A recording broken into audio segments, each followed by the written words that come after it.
mas era uma rádio de referência forçada. Só que, e ainda bem que está aqui a doutora Regina certamente que gostaria de ouvir as emissões, ou as locuções, ou os enunciados formulados aos microfones da emissora nacional antes de 74. Porque não havia lá piscinas, nem organizações. Não havia uma única deturpação do português. Ou se houvesse, era uma vez. Porque vinha uma nota de serviço a dizer o locutor tantos, no dia de X, no dia de tantos, àquela hora, pronunciou e depois fazia uma transcrição fonética como é que devia ser dito.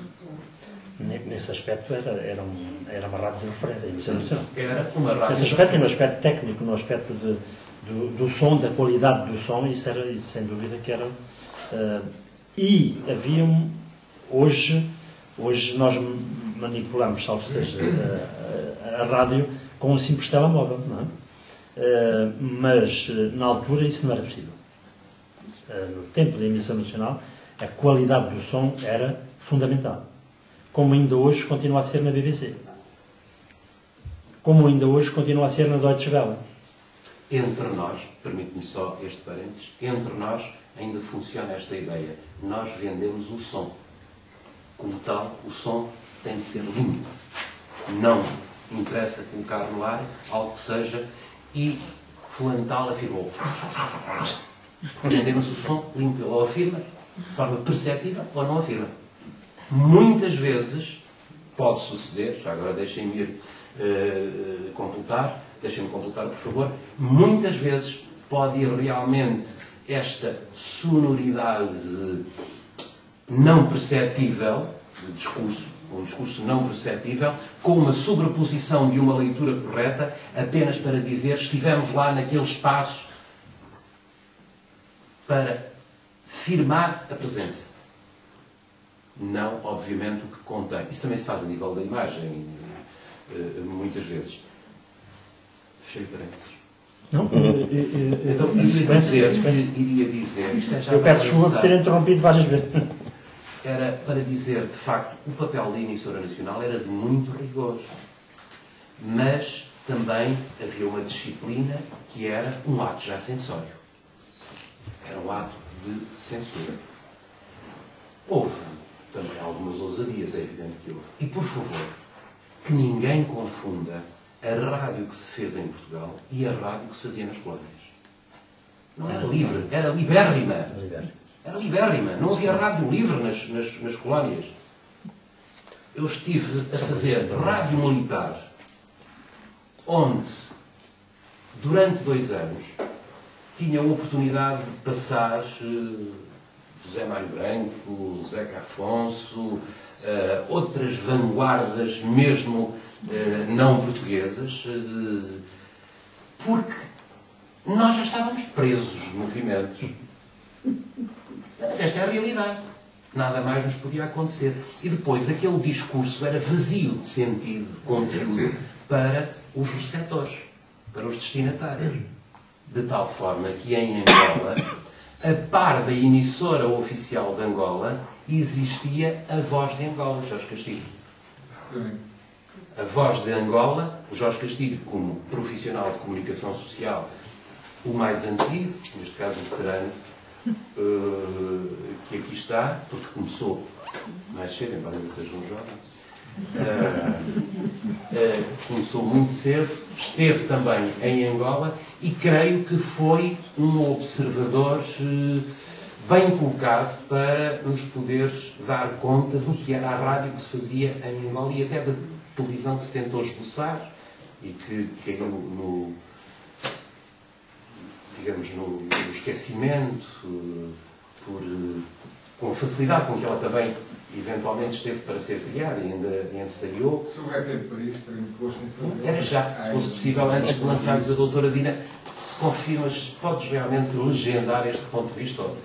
É verdade. Aliás, já agora então, se me permitem, aproveito para aqui preencher uma falha que o Sansão Coelho fez a apresentação de todos e, por uma questão de modéstia, não se apresentou ele próprio.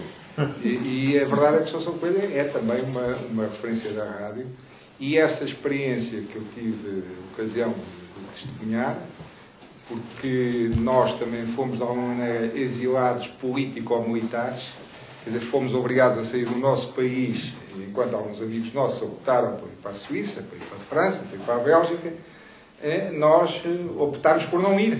E optámos por não ir, aceitando, embora contrariados, obviamente, ir para as ex-colónias. E realmente o Assunção Coelho foi também em Angola um profissional destacadíssimo. Eu podia contar muitos episódios, porque Cuidado com todos. vivemos esses 2 anos quase juntos, vivíamos no mesmo prédio, embora em andares diferentes, com outros bons amigos, alguns aqui de Coimbra. Mas quando o Assunção Coelho se referiu à rádio em Angola, há um aspecto que me parece que era importante sublinhar também. É que, como disse o bondoso, de facto a rádio em Angola estava muitíssimo mais avançada, inclusive do que em Portugal continental, como na altura se dizia, mas não era só pela ausência de jornais, era também pela vastidão do território. Quer dizer, não havia telefones, obviamente, espalhados pelo território de Angola. A rádio era realmente o meio de comunicação.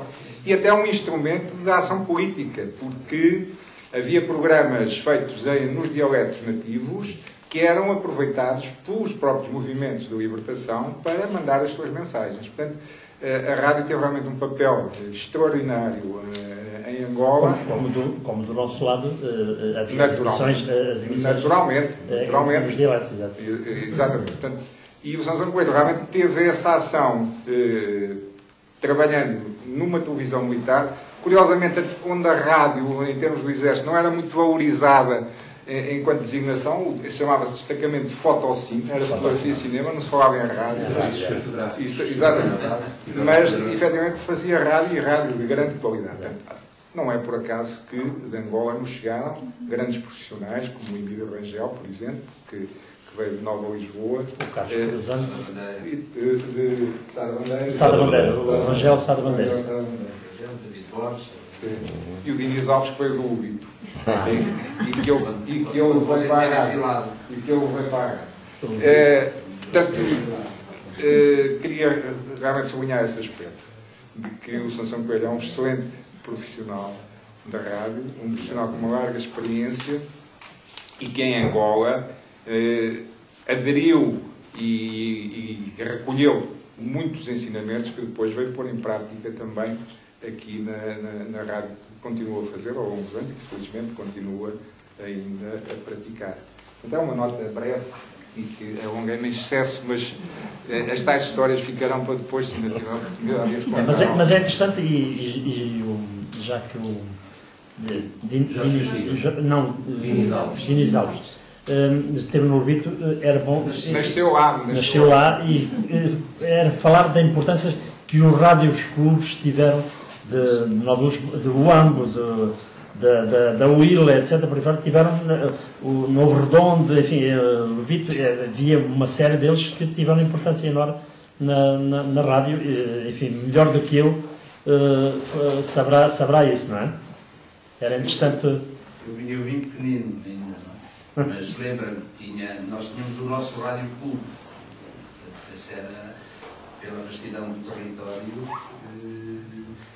e também já com os últimos anos com o FM, mas tinha, quer dizer, a rádio era na verdade bastante importante para nós e uma grande rivalidade também, por exemplo, o Ubito e Benguela eram as duas cidades mais perto da outra em Angola, 30 km apenas. Era uma rivalidade tremenda entre o Rádio Clube do Ubito e o Rádio Clube de Benguela, por exemplo, onde estava também. Onde começou o Fernando Alves, com 16, 17 anos, que era um menino prodígio. Sentia-se bastante ali o clube, não é? O clube era um clube também nosso, como se fosse um clube de futebol. Portanto, sentíamos a nossa rádio e não gostávamos muito das rádios das outras localidades. Havia essa rivalidade. Não é?